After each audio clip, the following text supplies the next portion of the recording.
ভোলার দৌলতখানে মেঘনা ও তেঁতুলিয়া নদীতে ভরা মৌসুমে সারাদিন জাল ফেলে জেলেদের জালে মিলছে না কাঙ্ক্ষিত ইলিশ।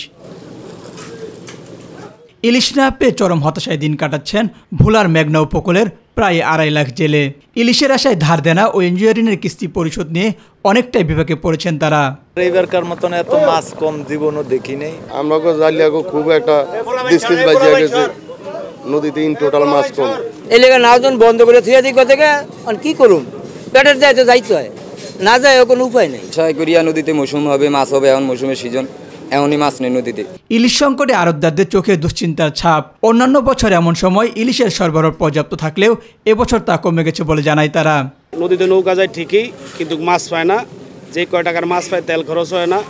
আর আমরা আড়তদার যে কজন আছি, আমরা সারাদিন বৈশাখী থেকে আমাদের কোনো ইনকাম আয় রুজি নেই। অভিযান শেষে যে পরিমাণ ইলিশ মাছ পাওয়ার কথা ছিল, এখন সেই পরিমাণ ইলিশ মাছ হয় না। ব্যবসায়িক সর্বকাজে লস হইতে আছে।